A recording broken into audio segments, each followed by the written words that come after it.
जैविक खाद organic manure. गेहूं की फसल में केवल रासायनिक उर्वरक डालना ही पर्याप्त नहीं है।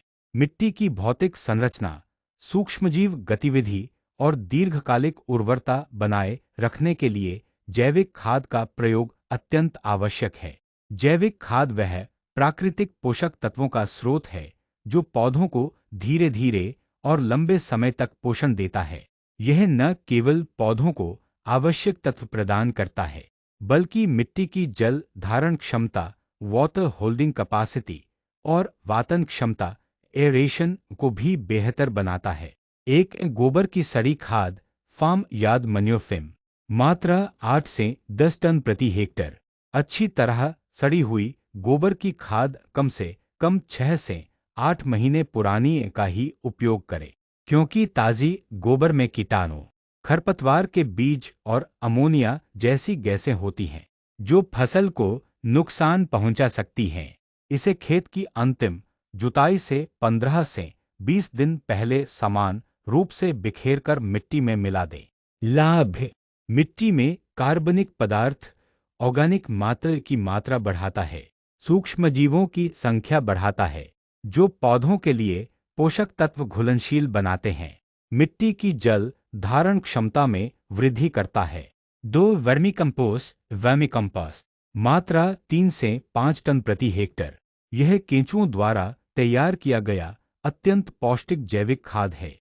इसमें पौधों के लिए आसानी से उपलब्ध नाइट्रोजन, फास्फोरस, पोटाश के साथ साथ सूक्ष्म पोषक तत्व भी प्रचुर मात्रा में होते हैं।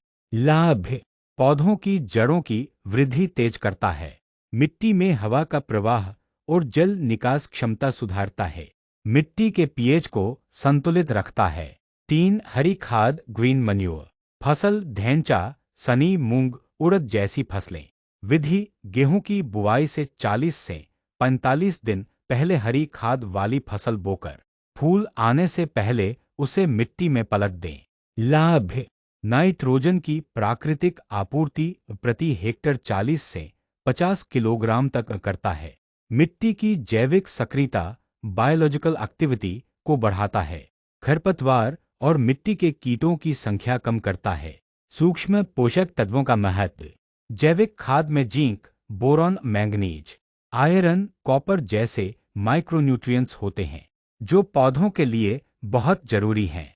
रासायनिक उर्वरकों से केवल मुख्य पोषक तत्व एनपीके ही मिलते हैं, जबकि जैविक खाद इन सूक्ष्म तत्वों की कमी पूरी करता है। सूक्ष्म पोषक तत्व पौधों में फूल आने, दाने भरने, रोग प्रतिरोधक क्षमता और समग्र विकास में अहम भूमिका निभाते हैं। निष्कर्ष: रासायनिक और जैविक खाद का संतुलित प्रयोग, इंटीग्रेटेड न्यूट्रिएंट मैनेजमेंट इनम अपनाने से गेहूं की फसल न केवल ज्यादा उपज देती है, बल्कि मिट्टी की सेहत भी लंबे समय तक बनी रहती है। यह तरीका लागत कम करने और टिकाऊ खेती, सस्टेनेबल फार्मिंग के लिए सबसे प्रभावी है।